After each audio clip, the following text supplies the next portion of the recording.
So Okay, it's 10 sounds o'clock. good. It's 10 o'clock now, so let's kind of get it started. So good morning, everybody. My name is Andrew Kim, and I'm a financial advisor at Edward Jones and also a co-host for the DEI committee here at Kent Chamber for it. And this morning, we're going to be interviewing Nancy Skipton, and I'll be emceeing this whole meeting. So Nancy, are you ready? Okay, you're muted, by the way, so please. Okay, Thank you. you bet. So I'm going to start out by sharing my screen. Can everybody see this? Okay, give me a thumbs up, everybody. Okay, guys.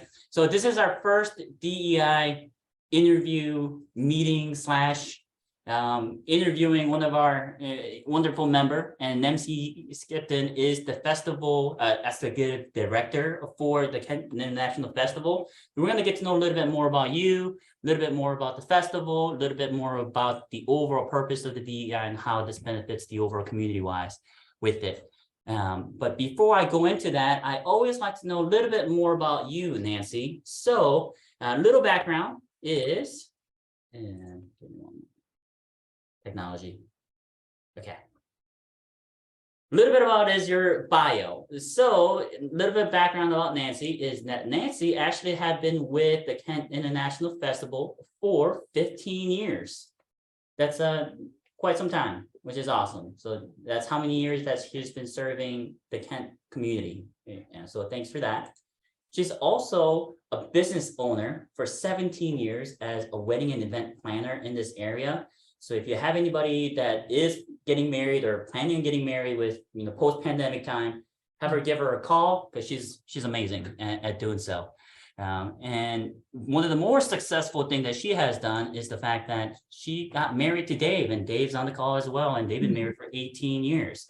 I've had a wonderful conversation on Monday about their overall love story, which is lovey-dovey, which is awesome. But hopefully I get to maybe someday be able to imitate something similar to what they have made together. So keep up the good work, and thanks for being an inspiration for all of us.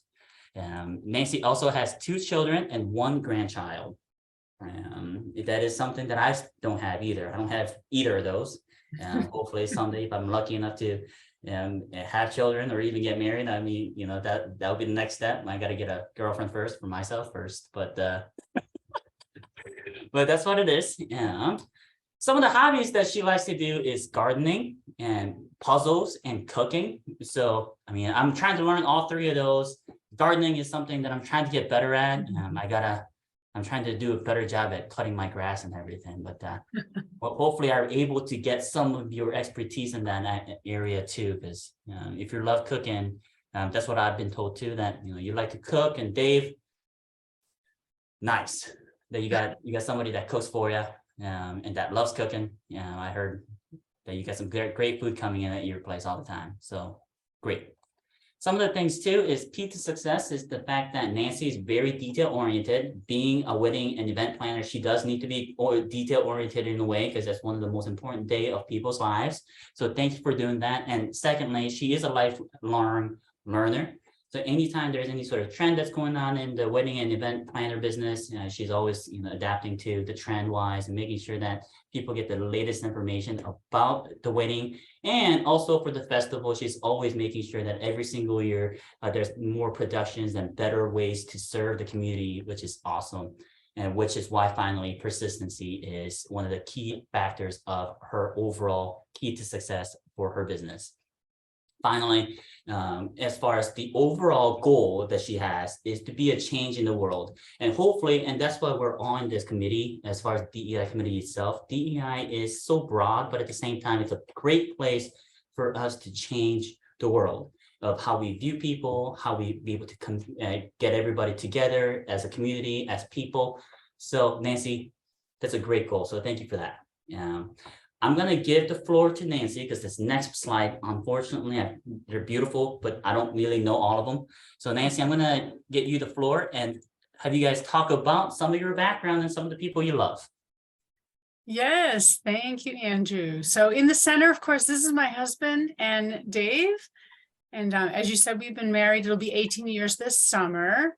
And We have two children. My children were from my first husband, but Dave basically was a very, very large part of raising both our children.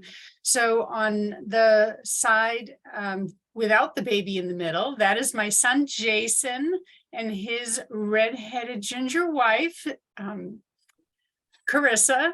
And we love both of them. They are currently living in Oregon, and they are both caretakers for her grandparents. So they are really helping in her family to make sure that her grandparents are well taken care of. And then on the other side is our daughter, Beth, and her husband, Andon, and our very favorite grandson, our only grandson.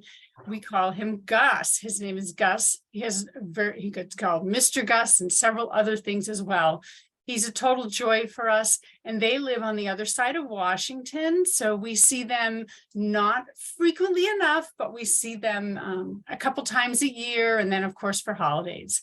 So that's our close circle of family.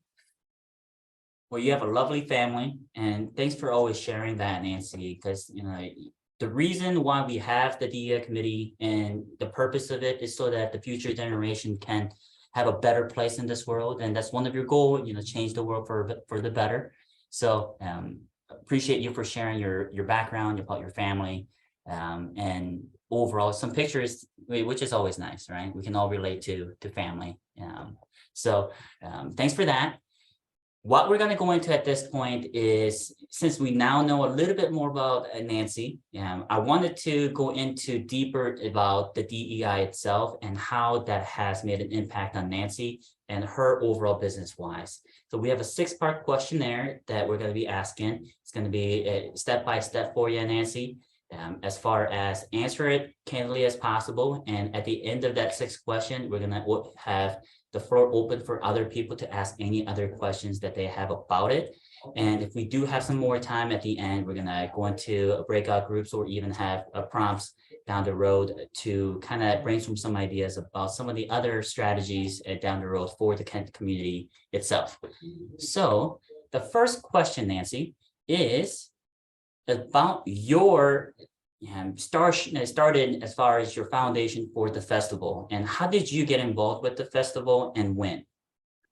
Great. So always something I love talking about. The festival was founded in 2009 by our previous mayor of the city of Kent, former mayor Suzette Cook, when she was doorbelling and during her campaign. She was meeting all the different people that live here in Kent. And if you do extensive door knocking, you're going to meet people from a lot of different places around the world who live here. So she found that through meeting a lot of these people, that she felt it was important to bring people together so they could all get to kind of know each other, and that we would be a better community by doing that. So the committee to plan the festival started in 2009, or 2008, 2009, because the first festival happened in June of 2009. So my husband, who was out and about in the community and part of the chamber at the time, he came across that there were people planning this festival, and he said, you know, Nancy, you should go talk to these people. You should get involved in this festival, because I was at the beginning of my career as an event planner, and it was a way for me to get to know more people in the community, for more people to get to know me. Little did I know, 15 years later, I'm still with the festival, and I'm thrilled to be. So 2009, I got in touch with people. I got onto the planning committee as a volunteer. I helped with just checking people in and making sure people could find their booths. I worked in like the information booth. And then within 2 years, I was asked to help organize the entertainment. So at that time, we had one stage, and we were out on the Town Square Plaza, which is that plaza with the granite ball fountain next to the library. We were there. That's where our festival was held up until 2014. So I started helping to plan entertainment. And then I was asked to start helping with getting sponsors, which is not something I had ever done. Fortunately, the person who was organizing the festival at the time, he trained me in, I tagged along with him, I eventually started grant writing for the festival as well. And then in 2014, we got large enough that the festival no longer fit on the Town Square Plaza. What a great problem to have, right? Not a problem, it was a great thing. So we made the move to Showware, Assessor Showware Center. And in 2014, our festival was held there. I started helping with the overall organization of the festival because Dave Mortensen, the man who was running the festival, he was going to be moving out of state and he was looking for a successor. I was being groomed, which was great because he set me up in a great situation so I could handle doing the parts of running the festival that I didn't know previously through my wedding planning experience. So I started helping to do that. And then in 2019, we became our own nonprofit 501c3, and I helped get that set up. And at that point, I became the executive director for the festival. We are a almost completely volunteer organization. We have people from all different diversity and cultures, races, who help us plan. We try to really have our planning committee and our executive board reflect the community that we serve with putting on our festival. So that's a quick little recap. Thank you, Nancy. No, I didn't know the fact that, I thought that you guys were always at Showware every year, because I've only been here in the Kent area about 3 years, and every single year you guys been in that Showware Center with it. Last year was a great time with great, awesome pictures that you've had, and a lot of people were there overall. This year, do we have a date on when the festival is? Yes, it is. It's coming fast. It's on June 3rd, which is the first Saturday after Memorial Day weekend. That's when we like to have the festival. That's when we've had the best attendance. So it's Saturday, June 3rd, and it starts at 10 and it ends at 5 p.m. Wow. Okay. And just out of my own curiosity, is there any sort of cost that comes with going to a festival like this? Attending the festival is completely free for the public to attend. You don't need to buy tickets. We do have several places where you can sign up and say, hey, yeah, we're going to be there. But it's completely free for everyone who attends. We do have booths that sell things, and people are welcome to buy from those booths. We encourage them to. We will also have food trucks, and the food at the trucks is not free, so you'll have to pay for that. But you could be there for the entire day if you chose to be there for the whole day, and you don't have to spend a penny to be there unless you choose to buy things while you're there. Well, thank you. Yeah, it's June 3rd. It's a free admission to get into, and in a place where you can get a whole bunch of different and exposed to different kind of food and culture. I think it's a great place to really spend some money and be able to help other communities, members in the area. So thanks for that. June 3rd, everybody. Reach out on that and mark your calendar. Second question, Nancy, that we have is about your overall nonprofit organization. So as far as the overall mission, what would you say is the mission for your organization as the Kent International Festival? Yes, well, I'm going to read what our mission statement is just so I get it completely right. The Kent International Festival's mission is to build a flourishing and inclusive community that fully embraces its diversity through celebrating its people's cultural heritage by organizing an annual festival. So it's long and kind of wordy, but when we first set up our executive board, we put our mission in.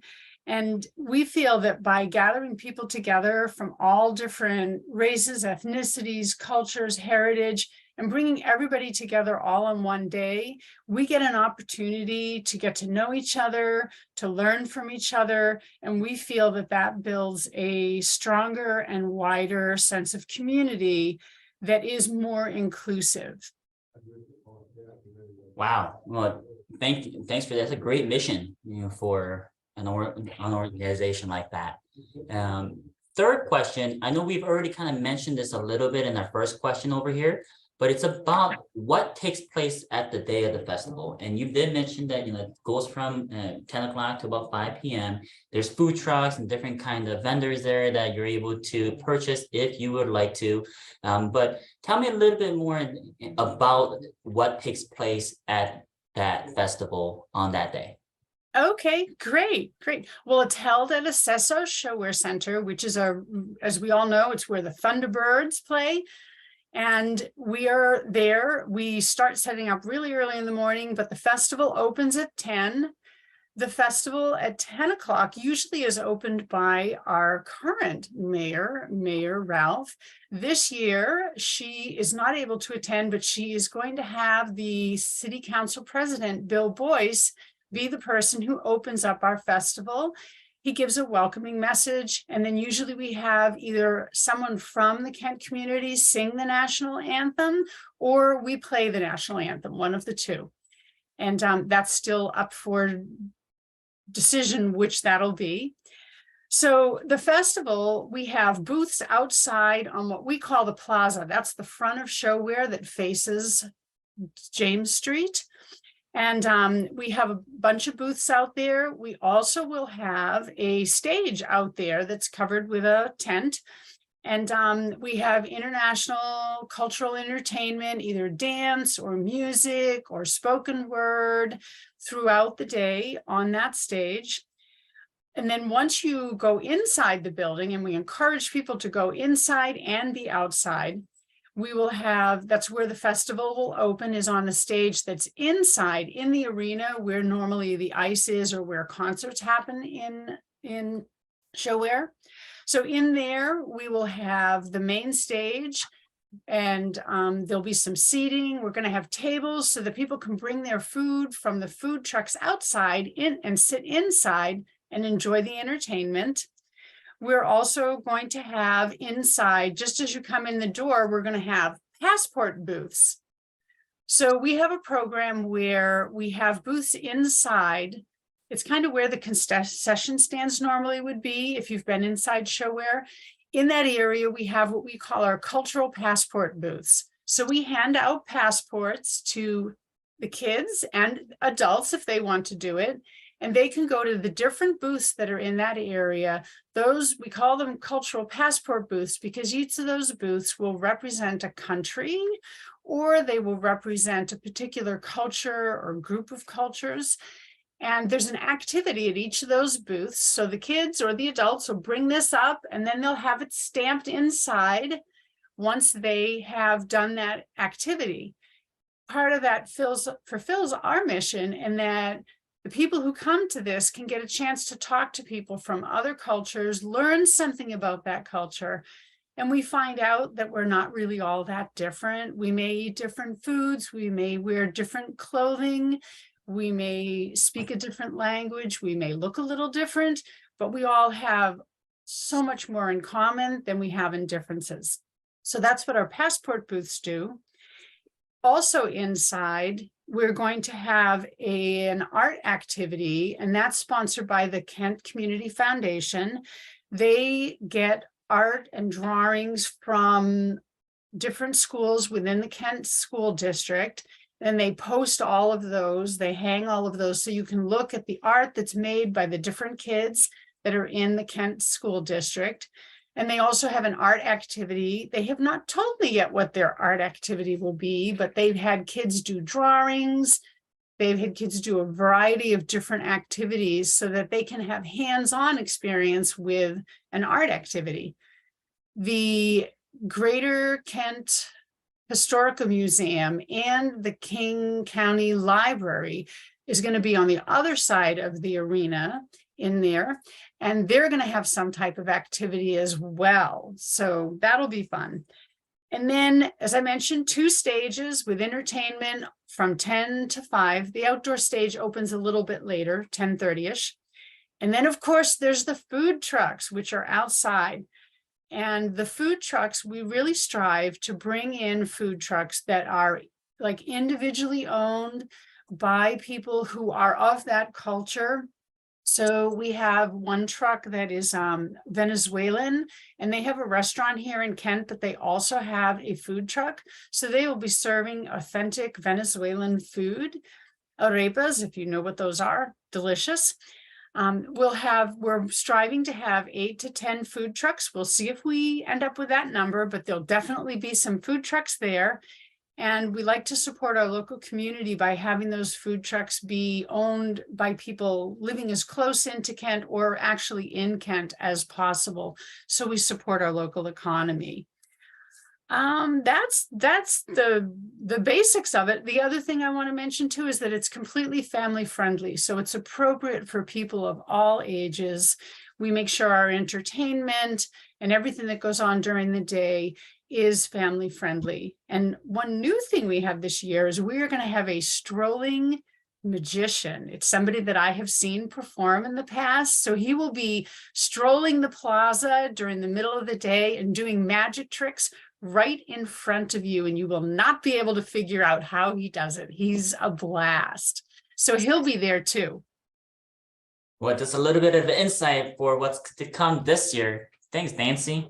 Yeah, it's the fact that, you guys gonna have individually owned local businesses here with different kind of food and culture that people in the community can be exposed to, which is great. And Kent is one of the most diverse city in the country. So for us to be in a great place like that and have a festival like this for people to come and check it out, it is an amazing place. And Showwear Center I've been there a few times watching the hockey game over there. And there's also other expos that were there before in the past. So it's a very nice area. And the fact that it's going to be in June, if it does rain, we still have the insight to be able to make sure that a lot of space is there for people. That way it's not too close-ended for anybody. And as far as kind of claustrophobic a little bit, So it's going to be awesome. It sounds like this year is going to be another successful year for that. Do we have an idea of how many people attended last year? Do we have a number on that? Because it's a free event, we don't do ticketing, so we don't know the exact number, but we're guessing it was about 2,500, which is in some ways, we're post-COVID. So we have to understand that COVID, we did not do the festival for 2 years, and people are still a little bit hesitant to gather in large groups, but we came back last year. It was our first year back live, and we were happy that we had that level of attendance. We've had as many as 6,000 to 7,000 show up within a day. So we're on our way to build back to that, and we want everybody to come. It's a fun day. People can come and enjoy it for the entire day, come for a couple hours. We're going to have all kinds of great entertainment, and it's lots of fun. So we're hoping that we'll be up in the 3,000 to 4,000 range, somewhere in that. But it's very hard to do. We don't do an actual head count, and people come in and out of Showwear all day long. So it's hard to count how many people were actually there, but we're guesstimating it was around that. I mean, you've been with the festival for almost 2 decades, so I'm sure you've seen a lot of different faces and a lot of different attendance and Yes. a lot of different culture that you were exposed to for that, almost 2 decades worth of being the executive director for the festival. So any expertise is wonderful. So thanks for that.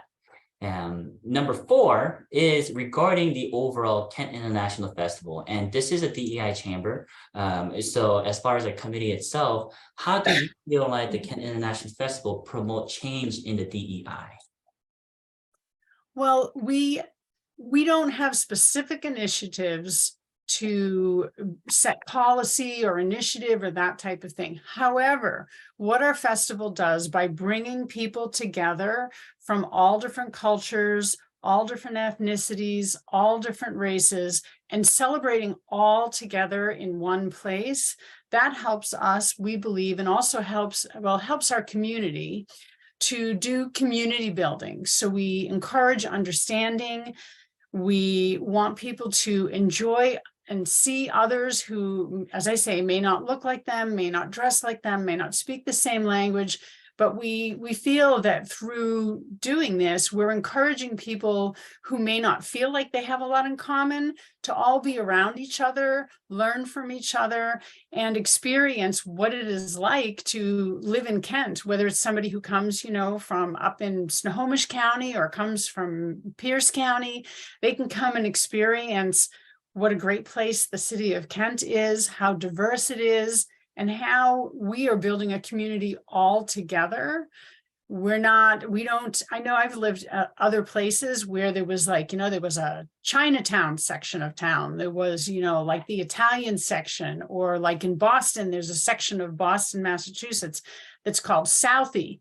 And Southie is like the Irish section of the city. But here in Kent, everyone lives all together. We're all smattered throughout each other's neighborhoods. Even the neighborhood that Dave and I live in, we are just over the line in Covington, but we are so aligned with Kent. Even our neighborhood is fairly diverse, and we love that. So it gives us a chance to experience other people who we might think are not like us, but we actually have so much more in common than we have differences. And we feel that through our initiatives, that's how we build a community that's more inclusive, that's more respectful to the diversity that lives here, that we treat people equitably, and that we're welcoming and inclusive to everyone who attends. And if you go to the festival, what you're going to see is some of the school kids, some of the families that are all hanging out with each other, and they are all smiling, they're all having fun. We create a community that's happy and welcoming and supportive of living all amongst each other and getting along. Well, thank you. That's great. One of the big thing I like about Kent is actually one of the bigger cities in the King County area, but it also has that little bit of a small town vibe sometimes. When we go to like downtown areas, it just feels very homey.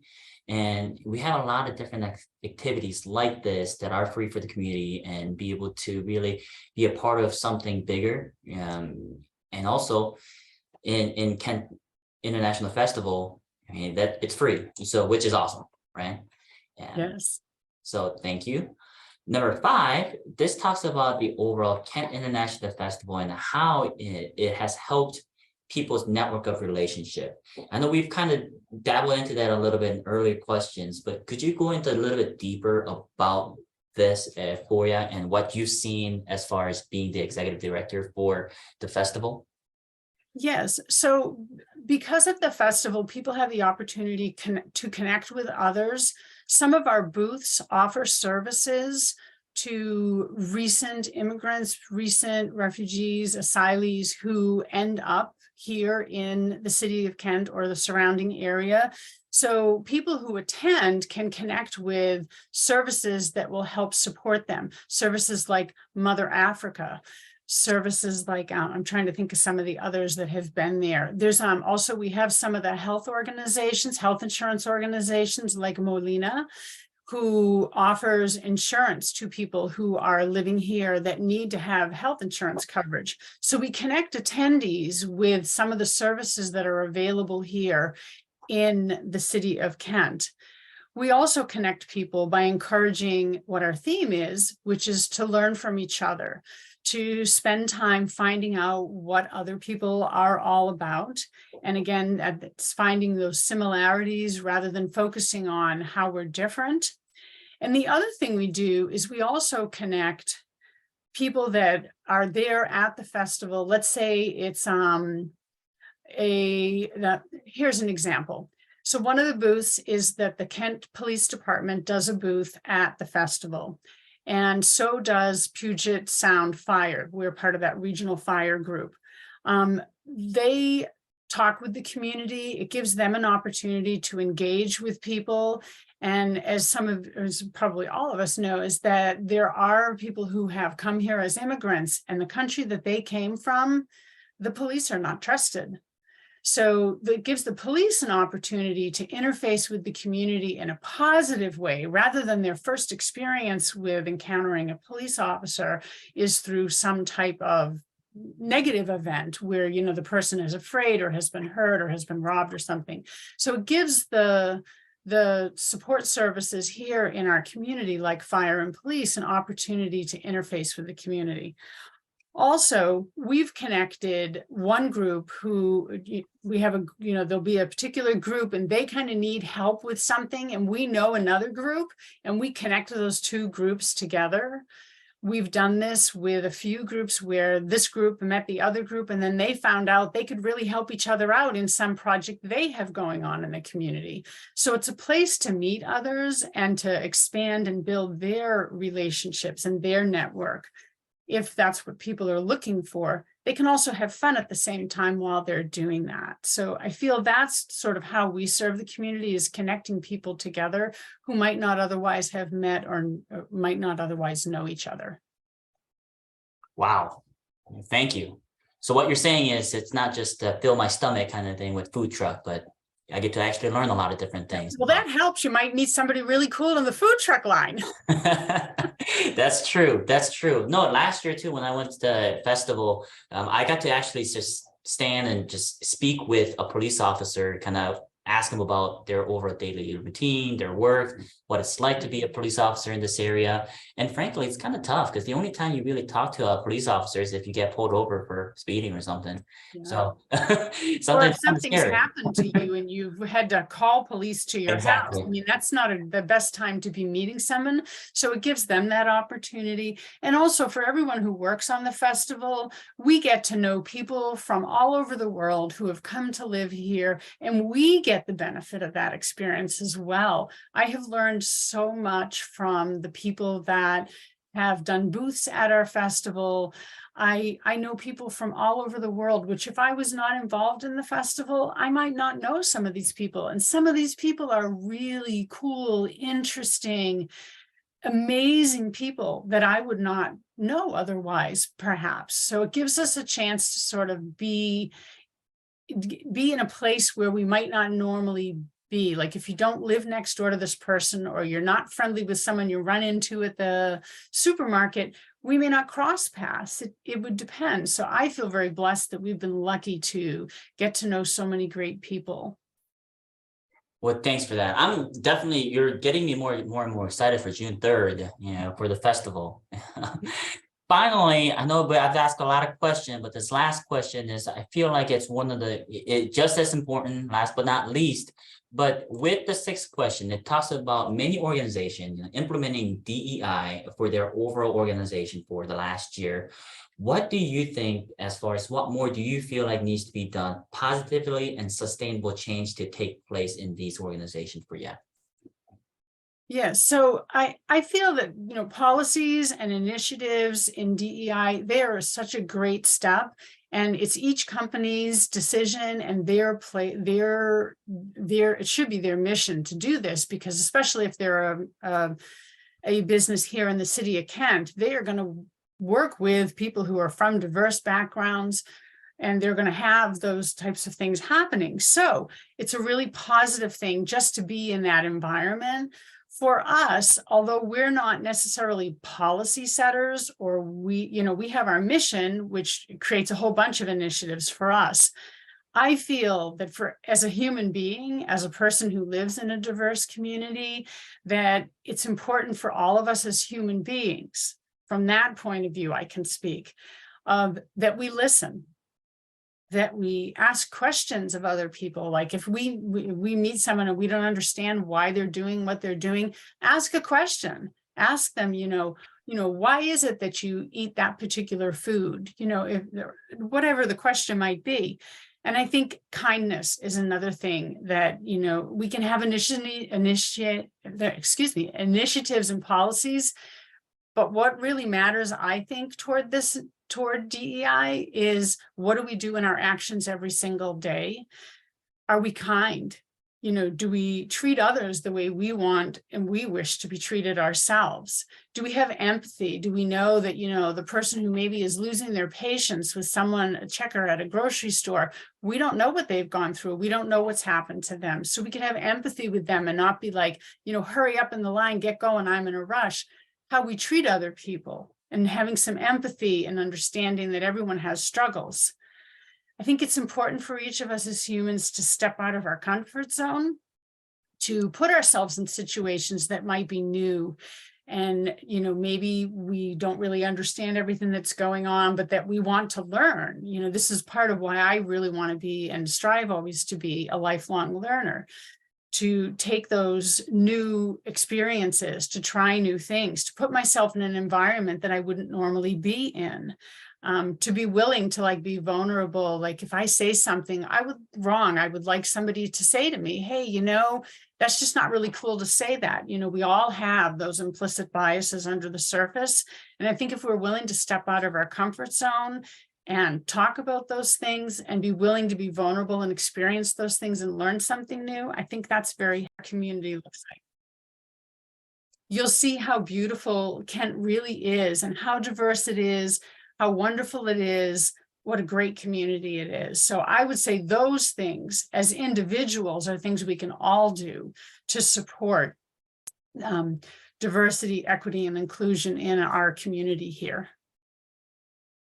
Well, thank you, Nancy. I definitely learned a lot about you and overall Kent International Festival. I'm certainly excited for June 3rd. Again, June 3rd, everybody at 10 a.m. It starts, goes till 5. It's completely free for the community.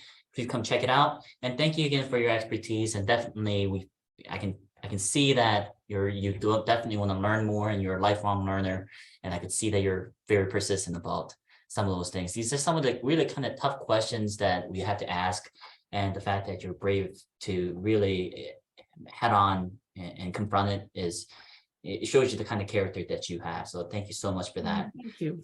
And I know I've been doing a lot of the questioning overall, and I ask a lot of questions for you, Nancy, but I do want to kind of open up for the members here to ask any sort of question they have. So I know with Dennis, you've reached out, and I know you had a question. So I'm going to just kind of give the floor to you, Dennis.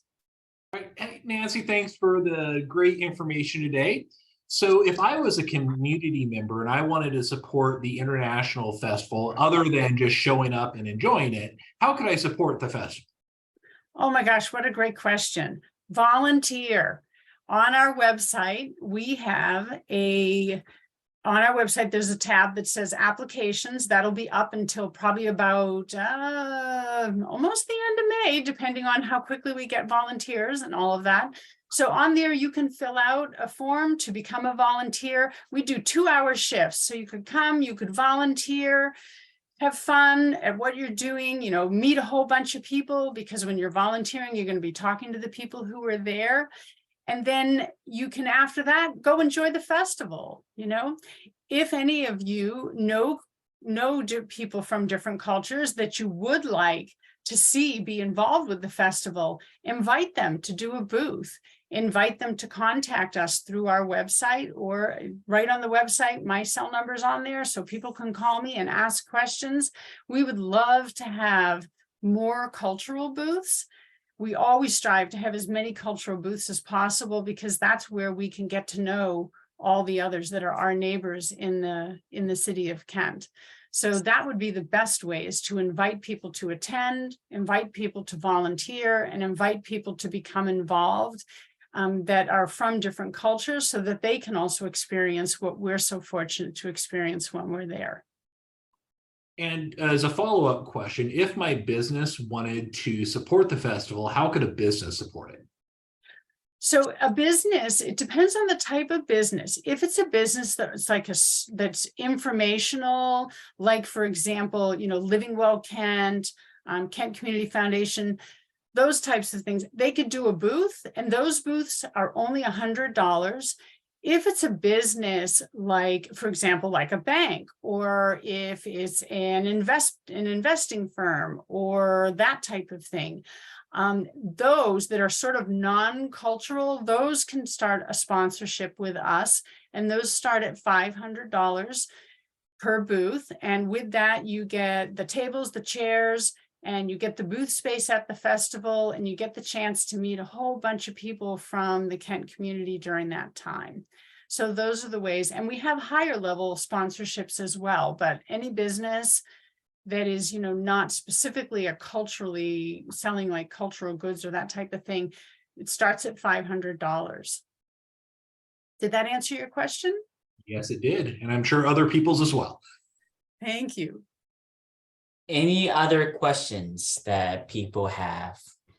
And thank you, Dennis, for your awesome question. Well, great. I have a question. Oh yeah. Hi. Hi, Hi, Lila. Liza.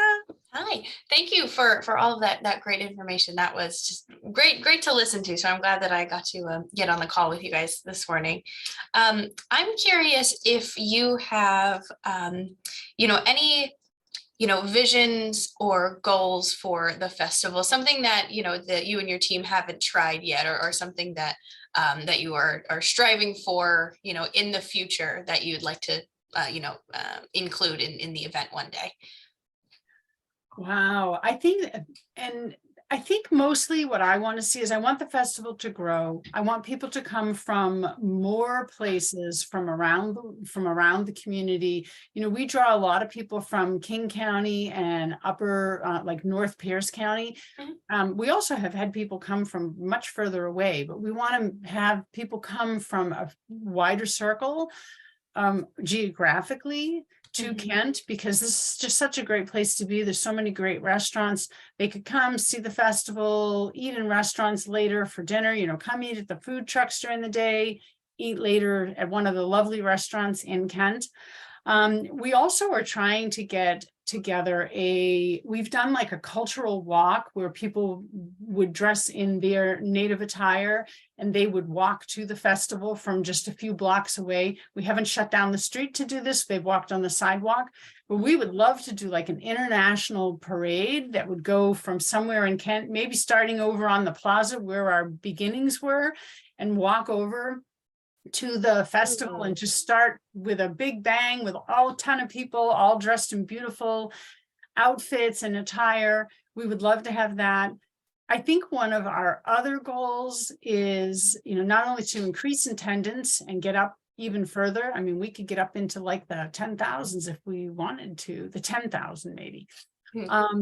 We want more cultures to feel included and to belong. We want more people from different cultures to be able to come and have a booth and just share their culture with others, because the more cultures that do that, the more we learn about the other people around us. So we really would love to have way more cultures involved. I think in the school district, there's like 130 different languages spoken by the students that go there. It's somewhere in that range. If we had 130 different booths, I would be like so excited. Yeah. That would be just fabulous. And it would just widen the community that we get to experience when we're there at the festival. So those are kind of our bigger initiatives. And of course, having more people come join us, sit on our committee, sit on our executive board. We want community members to be really involved in what our festival is, because we don't own the festival. We're a nonprofit. We're here to serve the community. So we want more people from the Kent community, from the surrounding area, to be involved in what our festival morphs into over the years, because it's about our community. It's not about us as individuals who sit on the committee. It's about our community. So we'd love that too. I love all of those answers. Thank you for that. Thanks for that. Anybody else? Going once, going twice. I know we've asked you a lot of questions, Nancy. So thanks for that. So next slide, I wanted to just make sure, I know we're running out of time, but wanted to let people know June 3rd from 10 a.m. to about 5 p.m. That's when it starts, free admission at Schiller Center. Some of the pictures that I also wanted to bring to your attention is, can you guys see this okay? I just went to the website. Yeah. That's our website. Yeah, go to the website. If you want more information, go to Schiller Kent International Festival. It's going to show you all the great pictures, what they've done the past year, some of the great, amazing people that volunteers for the people, which is great, right? Look at all these people that are doing that. There's some painting, different kind of cultures, and kids can really play. Look at the drums that's on there, some dance, which is really cool, music. it's going to be a really nice way to get your family out there and have fun. So I know we're running out of time, so I think we're going to just end it from this point. But I want to first thank you again, Nancy, for taking the time to talk about the International Festival. We certainly appreciate you for being a part of the overall growth of the DEI in the Kent community and being a great member for the Kent Chamber itself. Thank you, guys. Great. Thank you, Andrew.